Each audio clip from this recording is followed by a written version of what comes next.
Merci beaucoup et puis merci pour l'invitation. Et puis c'est toujours intéressant d'être dans la belle ville de Québec, n'est-ce pas, venant de Montréal, même s'il fait un peu plus froid.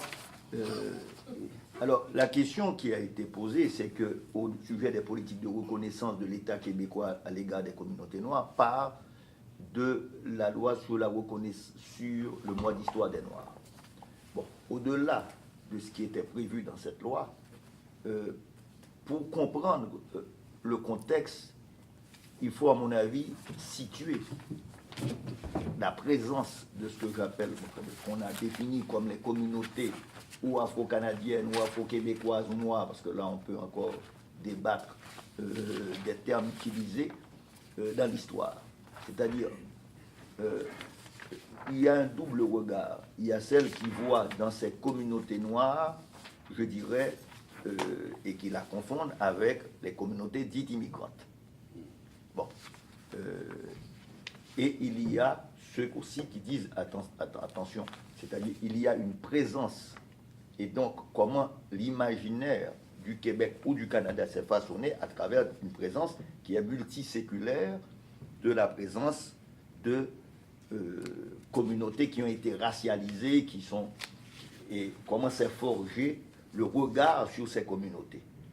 Donc moi, je commencerai très rapidement par situer de façon historique, c'est-à-dire la question de la conquête en Nouvelle-France se pose en même temps que la question fondamentale de l'esclavage. C'est-à-dire, dès les débuts de la conquête en Amérique, s'est posée la question de l'esclavage du noir comme main-d'œuvre pour la mise en valeur de territoires à partir de deux phénomènes qui s'étaient posés. Un, ce qu'on peut appeler dans le génocide amérindien, c'est-à-dire l'extinction de communautés amérindiennes. Bon, la première terre de conquête, c'est Haïti, Hispaniola. Là, on a, sur une période de 50 ans, la disparition complète d'une humanité.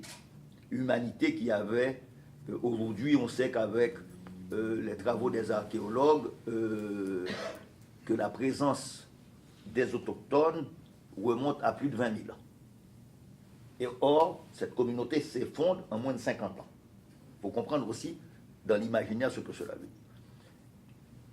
La question se pose de l'esclavage parce qu'en même temps, il y a eu certes un esclavage arabe auparavant, à travers le commerce saharien. Mais le commerce atlantique va déplacer complètement ce commerce à partir du moment, et on sait qu'on doit définir le noir autrement, et donc le noir est défini comme inférieur, la notion même, le noir est défini comme non occidental, comme opposé à l'occidental. On va passer de la figure du musulman. Voilà, nos amis arrivent. Je le sais, c'est comme si on arrivait à nos plans. Voilà. Monsieur. Monsieur Farkas, ça va bien. Bonjour. Donc, Tous les Québécois. Monsieur Maneg, comment ça va? alors, je dirais que cette période, elle est fondamentale pour comprendre, parce qu'elle va durer, la question de l'esclavage va durer au Québec jusqu'en 1838, avec la fin de l'esclavage dans l'Empire britannique. Elle va durer aux États-Unis jusqu'en 1865 avec la guerre civile. Elle durera à Cuba jusqu'en 1888 et au Brésil jusqu'en 1880. C'est-à-dire mon grand-père qui est né en 1864, s'il avait vécu à l'époque, aurait vécu, s'il n'avait pas vécu en Haïti, aurait vécu dans des sociétés esclaves. Donc, or, cette vision, il y a un événement traumatique aussi.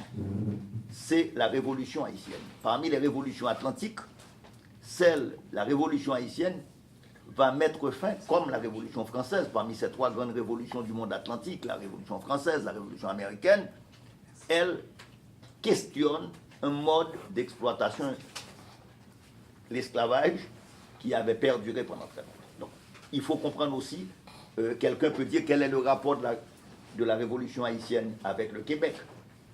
Mais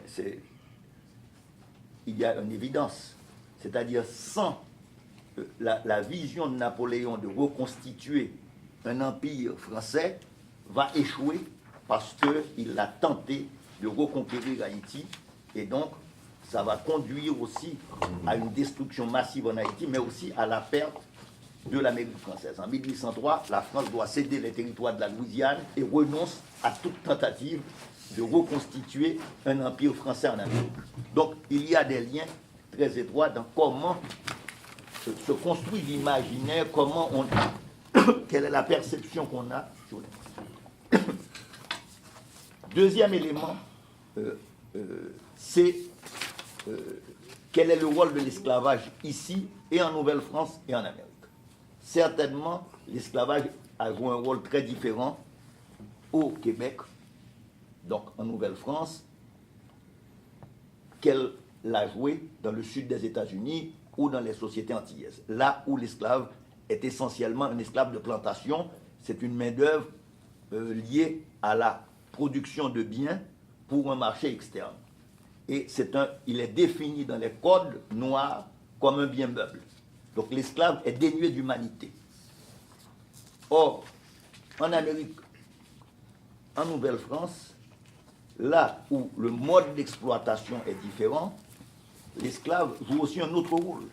On l'a vu par exemple en Europe. Comme l'esclave qui était en Europe, le noir joue un autre rôle. Il est un objet de luxe.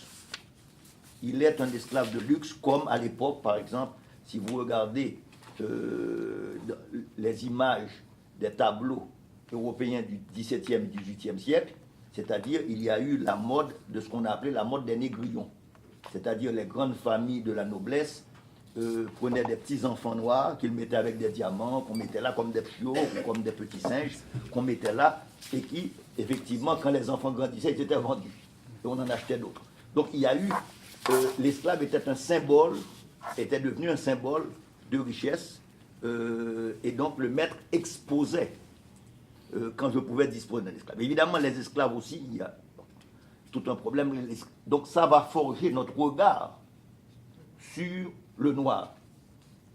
Mais ce regard sur le noir est vu comme exclu de cette société. Il n'est pas membre de la société.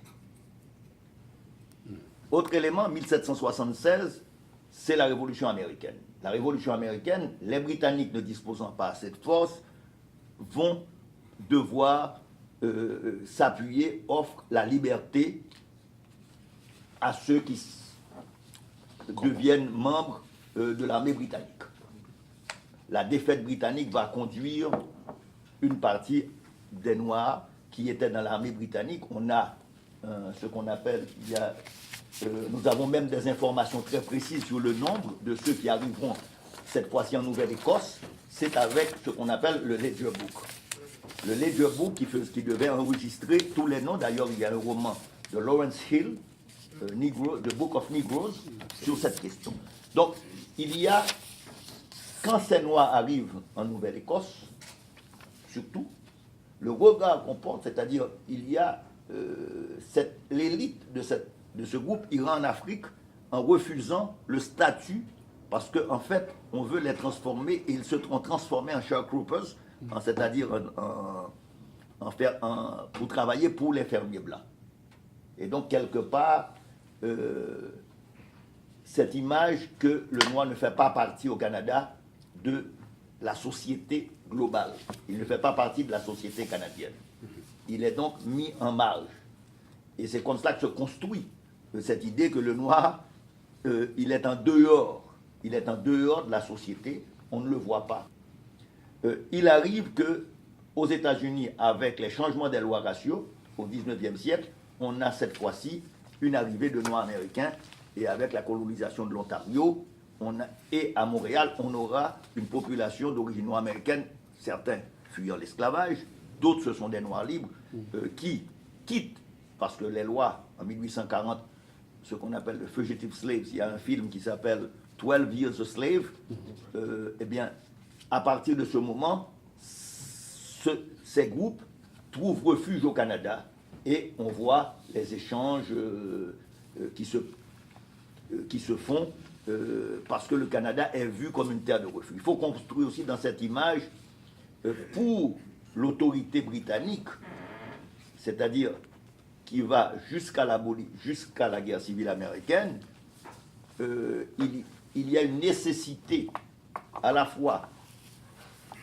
de montrer que le Canada se différencie des États-Unis et donc que le Canada traiterait mieux ces Noirs puisque le Canada abolit l'esclavage. L'Empire britannique abolit l'esclavage en 1838. Mais l'Empire britannique abolit l'esclavage pour une raison où le commerce fait bon ménage avec l'intérêt et la morale, pour une raison très simple. Ayant perdu les États-Unis, l'Angleterre a obtenu l'Inde. Or, l'Inde, c'est un énorme réservoir de main-d'œuvre. Donc, ça coûte moins cher d'avoir des coolies, donc d'avoir des travailleurs qu'on ne paye pas, que d'acheter des esclaves. Et d'ailleurs, c'est ce qui vous explique la présence de travailleurs indiens en Afrique du Sud, dans la Guyane anglaise, dans les Antilles, parce qu'effectivement, ils vont remplacer des travailleurs noirs. Donc, on a quelque part le regard qui se porte sur les Noirs, c'est qu'à la fois, il y a la bonne conscience propagée par les Quakers ou les sociétés abolitionnistes que les Noirs qui arrivent au Canada trouvent refuge. Bon, il y a tout un débat aussi au niveau des communautés noires à l'époque, débat qui se porte, qu'est-ce qu'il faut faire? Parce que le grand problème qui se pose, et le Canada partage le même point de vue, c'est le problème qu'on trouve déjà chez Jefferson, qu'on trouvera chez Monroe, qu'on trouvera chez les élites blanches américaines. Le noir ne peut être qu'esclave. S'il n'est pas esclave, il ne fait pas partie de la société. Donc, il faut trouver des terres de refuge. Il faut trouver... Donc, on va créer, que ce soit la Sierra Leone, que ce soit le Libéria qui sera créé, il faut... parce que la notion de noir libre est incompatible. On le retrouvera même chez Lincoln. C'est-à-dire, qu'est-ce qu'on fait avec ces noirs libres qui sont là, qui existent? Donc leur présence elle-même remet en cause les fondements même du système, que le noir ne fait pas partie. Parce que n'oublions pas que même ce collège électoral aux États-Unis qui nous a donné M. Trump, ce collège électoral a été la base de création du collège électoral, elle est liée au fait des États esclavagistes. Parce qu'il fallait leur donner une représentation, donc le propriétaire avait un nombre d'esclaves qui lui donnait une représentation proportionnelle. Bon, c'est un autre débat, mais c'est pour dire comment se forge notre vision du noir. La vision du noir, donc, qui se forge à l'époque en Occident, quand après la guerre de sécession, énormément de Noirs américains reviennent parce qu'ils ont laissé leur famille derrière, ils vont revenir aux États-Unis et ils vont essayer, parce que pendant une brève période, il y aura une période où les Noirs américains auront une forme de représentation politique. N'oublions pas, je fais rapidement une marche arrière aussi, que pendant la Révolution française, entre 1793 et Napoléon, c'est un bref moment, moins de 10 ans, les Noirs, que ce soit de la commune de Saint-Louis au Sénégal, que ce soit de Gorée, que ce soit de Saint-Domingue, de la Martinique, pas de la Martinique, de la Guadeloupe, sont devenus citoyens français. On a même des officiers généraux, comme le général Dumas, il y a des officiers qui servent dans l'armée française. C'est une brève période. Napoléon rétablira l'esclavage. Et les Français feront aussi silence complètement sur cette question, parce qu'ils ne célébreront que 1848, quand l'abolition de l'esclavage deviendra effective en 1848. Mais l'abolition de l'esclavage a duré pendant 10 ans. Bon. Et on considère c'est un moment d'universalité de la Révolution française. Or, la reconstruction aux États-Unis va se faire encore une fois au détriment des Noirs. Et au détriment des Autochtones. Parce que les deux questions sont liées. Et voilà, je finis là, voilà, on reste 10 minutes, voilà. Je dirais donc que ces questions, le noir n'est pas vu comme membre de la société. Quand la Confédération est créée, la vision qu'on a, c'est une vision de Keep Canada White. C'est la même vision qu'on aura en Australie. C'est-à-dire que le Canada est un pays de blancs et d'immigration blanc. Bon, la notion de blanc, on pourrait encore la discuter, tu vois, comment se constitue et comment se définit le blanc. Mais le blanc se définit par rapport au noir. C'est pourquoi aux États-Unis, on a des situations, si aujourd'hui on le regarde, comme au Canada, aux États-Unis, la mère de M. Trump peut être considérée comme américaine d'origine, alors que des gens qui sont au pays depuis plus de 500 ans ne sont pas tout à fait considérés comme américains. Donc là encore, c'est une vision du monde qui va être véhiculée pendant tout le 19e siècle, au moment où il y a l'abolition de l'esclavage en Amérique du Nord. Il y a une vision qui va être véhiculée de celle à la fois que le noir, sa présence est incompatible avec le développement économique ou le développement même du pays. En Argentine, un penseur disait à l'époque, civilisation ou barbarie. La civilisation, il faut exterminer les autochtones et les métis pour que la société devienne une société blanche. Au Canada, il y a eu, c'est une situation qui a été un peu plus occultée, c'est-à-dire on va le faire à la façon canadienne, on n'en parlera pas. Et donc ces minorités deviennent, à partir du milieu du 19e siècle, invisibles. Elles deviennent des minorités invisibles et on prendra des mesures législatives, on prendra des mesures pour empêcher l'immigration, pour limiter l'immigration, de telle façon qu'on n'en parle pas. Mais le Canada fait quand même partie de l'Empire britannique, donc il y a comme on dit, des trous dans la loi qui font que les gens continuent d'arriver. Donc, jusqu'en 1962, cette vision d'un Canada blanc, du type Canada White, et que si vous allez à Montréal, la présence des Noirs, c'est behind the track, c'est derrière le chemin de fer. On ne les voit pas. Ils sont des serviteurs, c'est-à-dire le plus à ce que peut aspirer quelqu'un est peut-être de travailler dans les chemins de fer. Mais en même temps, ça joue un double rôle. Quand vous travaillez dans les chemins de fer, quand vous êtes un porteur, vous êtes aussi un porteur. Un porteur parce que vous traversez des communautés, vous donnez des nouvelles, vous apportez des journaux. Donc, il y a toute une vision et une population limitée.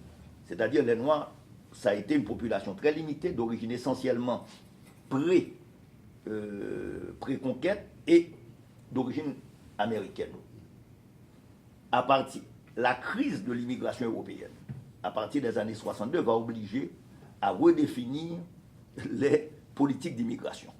Et à partir de ce moment, le Canada va s'ouvrir. Et dans le cas du Québec, il y a c'est tout le moment de la Révolution tranquille, qui va entraîner une immigration. Auparavant, l'immigration, c'était le schéma domestique.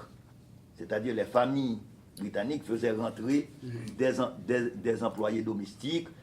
Et entre les deux guerres, il y a eu le cas de quelques étudiants qui arrivaient des colonies britanniques, parce que le Canada, comme l'Australie, c'était les sous-centres de l'Empire. Donc il y avait eu des gens qui... Pour le cas des Haïtiens, les premières traces vers les années 20, mais surtout, ça va être à partir de l'avant-guerre. L'avant-guerre où quelques étudiants commencent à venir parce qu'il y a la guerre en Europe et il y a aussi la présence de l'église québécoise missionnaire en Haïti. Mais elle est aussi en Afrique. Elle est au Rwanda. C'est-à-dire, il y a des liens qui se tissent à travers avec l'église québécoise missionnaire qui font que on ouvre des portes à la migration. Mais cette migration ne concerne, dans les années jusqu'aux années 70, ne concerne que des élites professionnelles qui répondent aux besoins de changement qui se sont imposés avec la Révolution tranquille. Effectivement, on a un moment où professeurs, médecins, on a une immigration qui commence à se développer. Effectivement, cette immigration va s'intégrer économiquement mieux que ce qui va se poser ailleurs, parce que d'abord, elle est très peu nombreuse, globalement, elle s'installe là. Et effectivement, la présence de cette migration va faire que de plus en plus, la migration africaine, elle est plus tardive. Elle commence effectivement, en dehors de quelques personnes qui arrivent, elle commence effectivement à partir des années 90, avec aussi les crises en Afrique. Mais la migration haïtienne qui a débuté commence donc des pressions pour les gens. On peut prendre des dates symboliques. 1968, c'est le moment du congrès des écrivains noirs qui touche à la fois la présence des Haïtiens et des anglophones noirs à Montréal. 1969, c'est des crises à Sir George Williams. Et 1974, il y a les congrès des femmes noires. Il y a donc un certain nombre de manifestations publiques et va avoir la crise du taxi. La crise du taxi qui va révéler les mécanismes, comment a joué le racisme. Alors tous ces éléments ont joué pour montrer comment des communautés ont commencé à se sont constituées. Là, on est à l'autre revers de la médaille pour terminer. C'est-à-dire là, il y a le regard de l'autre, mais il y a aussi comment ces communautés, durant toutes ces années, se sont constituées, se sont données à travers les églises, à travers les centres communautaires, se sont constituées en communauté, parce qu'elles étaient exclues. Alors, pour finir, pour dire d'invisibilité, on va arriver à la notion de minorité visible. Alors, brusquement, on va se découvrir que nous sommes visibles. Bon, parce que je pense que la question s'est posée lors du rapport Laurando-Danton. À partir du rapport Laurando-Danton, s'est posée la question de comment définir l'identité canadienne. L'identité canadienne était définie à bateau le Canada était un pays vu comme un pays bilingue et biculturel. Le problème, c'est que vous aviez des provinces dans l'Ouest où la majorité de la population n'était ni britannique ni française. Il y avait des Ukrainiens, il y avait des gens, il y avait d'autres minorités, des Juifs, qui étaient considérés comme européennes, mais qui n'étaient pas considérés comme, qui étaient certainement bilingues, ils étaient devenus anglophones, et donc leur identité était devenue blanche. Mais qu'il fallait, qu'elle ne pouvait plus se définir comme une identité britannique, fidèle à l'Empire, ni comme une identité française. Alors, à partir de ce moment, comment définir aussi les autres? C'est-à-dire, à partir du moment de 62 et 67, surtout les changements des lois sur l'immigration, on va avoir une immigration qui va être de plus en plus différenciée et avec des populations qui, elles, n'étaient ni européennes, ni françaises, ni anglaises, ni européennes. Alors la question, je suppose que des bureaucrates ont dû concevoir cette notion que Chinois, Noirs, tous, même combat. Donc, on a défini une identité en disant ces populations sont visibles. Certes, on l'a défini comme visible par rapport à la notion du blanc. C'est là aussi qu'il faut comprendre le contexte dans lequel va émerger que ce soit l'histoire des Noirs, puis après il y a eu des groupes qui vont se constituer pour les musulmans, les berbères, parce que chaque communauté arrive là et va essayer de se situer, puisqu'elle est marginalisée, elle doit se situer par rapport à la définition que le pays donne de son identité. Et comment se reconnaître dans tout cela. Et je dirais que donc la question du mois d'histoire des Noirs, puisqu'on en est là, se pose comment nous, on va se définir. Durant toute l'époque de l'esclavage, on ne pouvait pas rentrer dans les institutions scolaires. On a été exclus. Donc il y a une vision qui s'est enracinée et d'une marginalisation de population.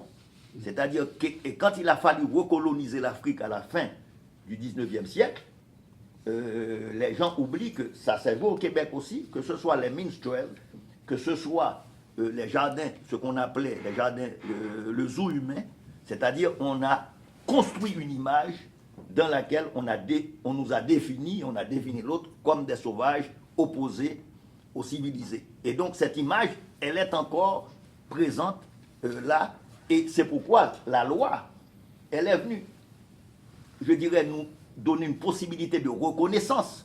Mais la loi n'a pas changé fondamentalement beaucoup de choses. On est encore, c'est-à-dire qu'on est encore avec les mêmes situations aujourd'hui encore. C'est-à-dire que vous regardez, ça n'a pas, le nombre de gens qui ont intégré dans la fonction publique, elle est en deçà de tout ce qu'on a prévu. Et les populations noires sont encore marginalisées pour l'essentiel.